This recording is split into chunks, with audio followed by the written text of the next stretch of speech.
Évangile de Jésus-Christ selon saint Luc. Quand fut accompli le temps où Élisabeth devait enfanter, elle mit au monde un fils. Ses voisins et sa famille apprirent que le Seigneur lui avait montré la grandeur de sa miséricorde, et ils se réjouissaient avec elle. Le 8e jour, ils vinrent pour la circoncision de l'enfant. Ils voulaient l'appeler Zacharie, du nom de son père.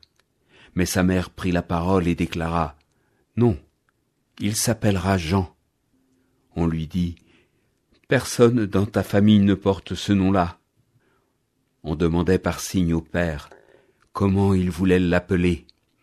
Il se fit donner une tablette sur laquelle il écrivit « Jean est son nom. » Et tout le monde en fut étonné. À l'instant même, sa bouche s'ouvrit, sa langue se délia, il parlait et il bénissait Dieu.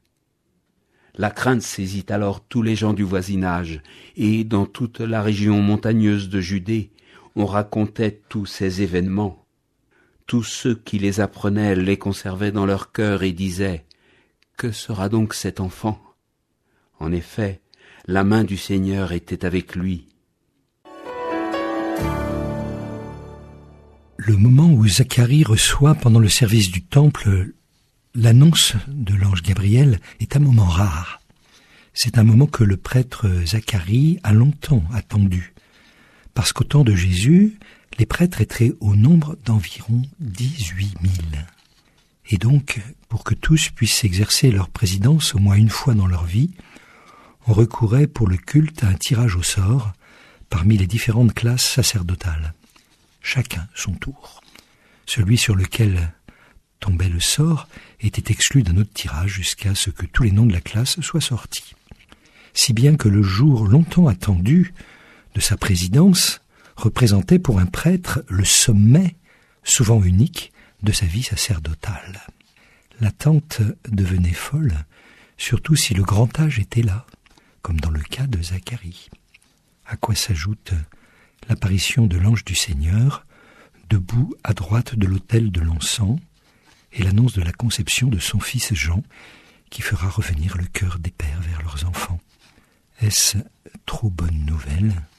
En tout cas, Zacharie est momentanément réduit au silence parce qu'il n'a pas cru à l'annonce de l'ange.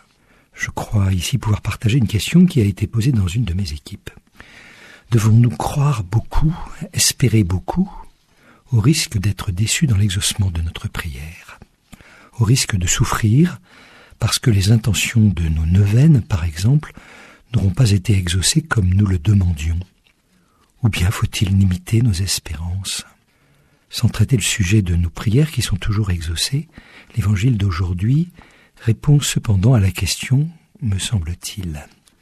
Aimer, c'est prendre le risque de souffrir. Croire ou espérer de même, c'est s'exposer éventuellement à souffrir. Pour s'y être refusé, Zacharie, comme sidéré, devient muet, tout comme la voix des prophètes s'était tue en Israël depuis un demi-millénaire, jusqu'à ce qu'elle retentisse à nouveau comme jamais par son fils Jean-Baptiste, voix qui crie dans le désert « Préparez les chemins du Seigneur ». Si on lit l'évangile comme Luc le raconte, Zacharie reste encore muet 6 mois plus tard, au moment de la visitation de Marie à Élisabeth. Zacharie a probablement assisté à la scène de la rencontre des 2 cousins-cousines. L'incrédulité entraîne le mutisme, et le mutisme, c'est l'impuissance à reconnaître le don de Dieu et à le louer. Thérèse d'Avila, réfléchissant sur sa propre expérience, disait qu'il y a comme 3 grâces. Celle de la visite de Dieu, celle d'en prendre conscience, et enfin celle de pouvoir en parler dans la joie de la reconnaissance. Sachons reconnaître ces 3 temps dans nos existences. Un intervalle s'écoule souvent entre la grâce reçue et la conscience que nous en prenons. Le plus court sera le mieux. Et un temps passe encore entre la conscience du donateur et la gratitude exprimée à son égard. Ne traînons pas dans ces intervalles. Ce miracle de la langue déliée va se produire pour Zacharie grâce à la joie contagieuse des 2 femmes, Élisabeth et Marie.